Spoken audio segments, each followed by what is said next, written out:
konflik ini berkepanjangan, setiap hari ada di media, itu kan mempengaruhi psikis anak.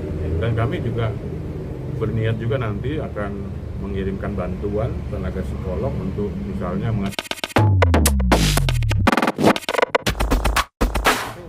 Oke, Pak Agus, mungkin bisa dijelaskan agenda yang sebenarnya harusnya Virgon datang ke sini, Bang?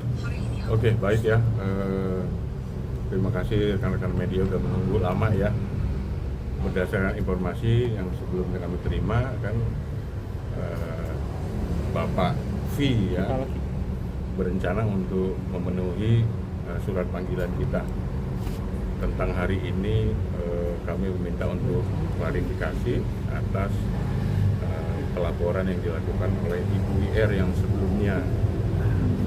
Tadinya kita menyambut baik ya, ditanggapi dengan cepat oleh Bapak IR, namun mungkin karena satu dan lain hal hari ini Bapak IR membatalkan Bapak V ya, Bapak V membatalkan pertemuan hari ini dan ditunda untuk sementara sampai minggu depan. Alasannya apa, Pak? Belum disebutkan alasannya, tapi untuk kesiapannya beliau kemungkinan ditunda sampai ke minggu depan. Tentu kita Komnas Anak juga menghormati ya, kalau memang untuk sementara waktu belum bisa hadir memenuhi agenda kita hari ini untuk klarifikasi. Tapi tentunya kami berharap Komnas Anak kalau ada perubahan untuk bisa lebih cepat, kami pastinya akan mengapresiasi ya. Karena kan jangan sampai ini berlarut-larut ya. Tentunya nanti anak yang bisa mendapat efeknya nanti untuk mentalnya. Pak, memang masalahnya seberapa besar Pak sampai langsung ditanggapi? Kalau nggak salah kan Dinara baru buat aduan minggu lalu ya kalau nggak salah. Seperti apa Pak?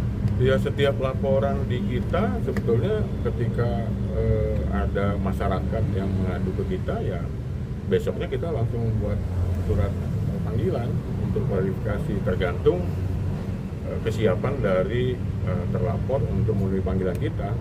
Ya kami tadinya ya mengapresiasi ya begitu cepat ditanggapi, tapi kemudian ya hari ini ada penundaan ya tentu kami juga menghormati. Dasar pokok masalahannya apa sih Pak yang jadi aduan dari IR sendiri? Seperti yang kita sampaikan kemarin kan bahwa ada laporan dari ibu yang mempunyai hak asuh anak bahwa anaknya dibawa paksa tanpa persetujuan dari yang memiliki hak untuk mengasuh anak, dan ya dia ditutup aksesnya ya, seorang ibu ditutup akses untuk bertemu dengan anak-anaknya. Tentu ini kan tidak sesuai dengan undang-undang perlindungan anak juga ya, bahwa setiap anak memiliki hak untuk mendapatkan kasih sayang baik dari ayah atau dari ibu. Nah itu mungkin yang masyarakat perlu ketahui. Walaupun misalnya nanti ketika misalnya ada kemungkinan untuk pengalihan hak asuh anak ke Bapak V misalnya, Bapak V juga tidak boleh menutup akses untuk ketemu dengan anaknya, ketemu dengan ibunya seperti itu. Begitu sebaliknya sebetulnya. Jadi ketika kami kemarin tanyakan kepada Ibu IR selama ini bagaimana dengan ketika anak berada di sisi dia, apakah Bapak V juga diberikan akses untuk ketemu? Dia jawab, kita berikan akses penuh, bahkan sampai menginap di rumahnya. Kalau mereka menginap di rumahnya, saya keluar untuk mempersilakan mereka, bapak dan anak, saling bercengkrama, ya, berbagi kasih sayang dan sebagainya. Kira-kira itu. Praktisi hukum, salah satu praktisi hukum sudah bilang sebenarnya untuk Bapak V anak di tangan Bapak V sebenarnya nggak apa-apa terlepas dari putusan pengadilan. Oh ya, saya kan juga seorang bapak ya. Kalau niat baik itu tentu kita tangkap adalah sebagai niat baik menurut kami ketika melihat Bapak V beranggapan menyelamatkan anak dari kemungkinan pengaruh-pengaruh buruk dan sebagainya.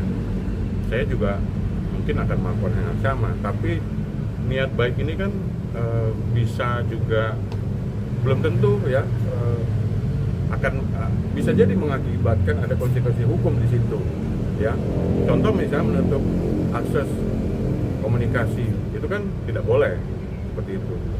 Bahwa niatnya baik tapi tentu harus didukung juga untuk prosesnya. Misalnya kalau melihat ada potensi anak untuk terganggu psikisnya ketika berada di rumah itu, dia akan menjadi baik kalau dia misalnya mengajukan hak perolehan anak misalnya ke pengadilan, dan itu ada ruang untuk itu, dan kita juga menganjurkan untuk itu sebetulnya ya, kalau memang dianggap seorang ibu atau seorang ayah seperti tidak layak atau mempunyai catatan khusus ya untuk proses tumbuh kembang anak gitu.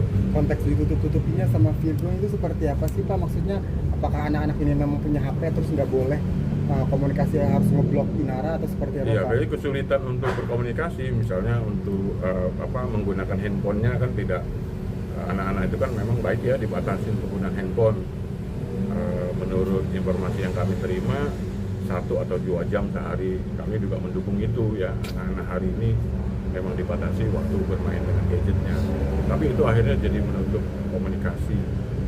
Seharusnya kan tidak boleh ada salah satu pihak, apakah ketika anaknya berada di Ibu IR atau anaknya juga berada di Bapak V, anak itu diputus komunikasinya, karena anak mempunyai hak untuk mendapatkan kasih sayang dari bapak dan dari ibu.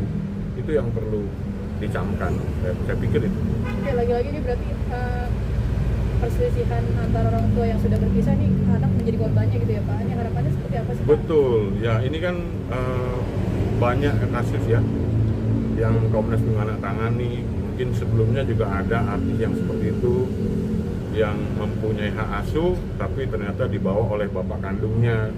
Itu juga pernah terjadi di Komnas Perlindungan Anak, salah satu selebritis kita juga ya. Tentu ini tidak dibenarkan ya. Melalui kejadian ini kita juga mengkampanyekan ya, saya pikir ketika kita boleh gagal, sekali lagi ya, boleh saja gagal kita sebagai pasangan suami istri ya. Tapi kami minta untuk janganlah gagal jadi orang tua. Anak itu mempunyai hak untuk benar-benar bisa bersama dengan ayahnya. Anak itu harus juga bersama dengan ibunya, masing-masing sama. Lepaskanlah egoisme dari masing-masing pihak. Fokus kepada anak-anak kita yang hari ini kita tahu sendiri banyak permasalahan anak-anak kita. Ya, jangan kita juga menambah daftar hitam tentang bahwa anak-anak kita tidak mendapatkan kasih sayang dan sebagainya, mempunyai efek buruk tentang kejadian ini. Nah, itu anjuran kita, harapan kita ya. Tapi kalau misalnya ke depan tidak datang lagi, apakah kebijakan kalau SOP di kita biasanya kita kirimkan surat panggilan pertama, panggilan kedua dan seterusnya. Nanti kita lihat lagi perkembangannya berikutnya seperti apa. Tentu kita seperti yang saya informasikan sebelumnya, kami tetap mengupayakan untuk jalur mediasi untuk menyelesaikan konflik yang berkepanjangan seperti ini ya. Lagi-lagi Komnas Perlindungan Anak berdiri di atas kepentingan terbaik anak. Kasihan anak-anak itu kalau sampai misalnya ditutup aksesnya, kemudian tidak bertemu dengan ibunya ya. Sekali lagi, anak memiliki hak yang sama untuk mendapatkan kasih sayang dari apakah dari ayah atau dari ibu. Itu mungkin ya. Jadi sejauh ini Virgo belum memberikan selamat pembelaan atau tuduhan dari Belum, betul. Jadi kan biasanya SOP di kita kan ketika ada pelapor atau masyarakat yang datang ke Komnas Perlindungan Anak, kami tentunya akan tampung dulu ya. Kemudian ya kami sinkronkan dengan keterangan dari terlapor. Dalam hal ini, kasus ini kami sangat mengharapkan sekali sebetulnya proses mediasi terjadi dan anak-anak baik-baik saja dan masalahnya juga cepat teratasi sehingga anak kan nanti bertemu dengan teman sekolahnya. Kalau konflik ini berkepanjangan, setiap hari ada di media, itu kan mempengaruhi psikis anak. Dan kami juga berniat juga nanti akan mengirimkan bantuan tenaga psikolog untuk misalnya mengetahui sampai hari ini ketiga anak itu kira-kira apakah baik-baik saja psikisnya. Nah itu nanti kita bisa dapatkan informasi. Tapi emang Psikolog saya mungkin untuk memberikan bantuan ke psikolog sendiri.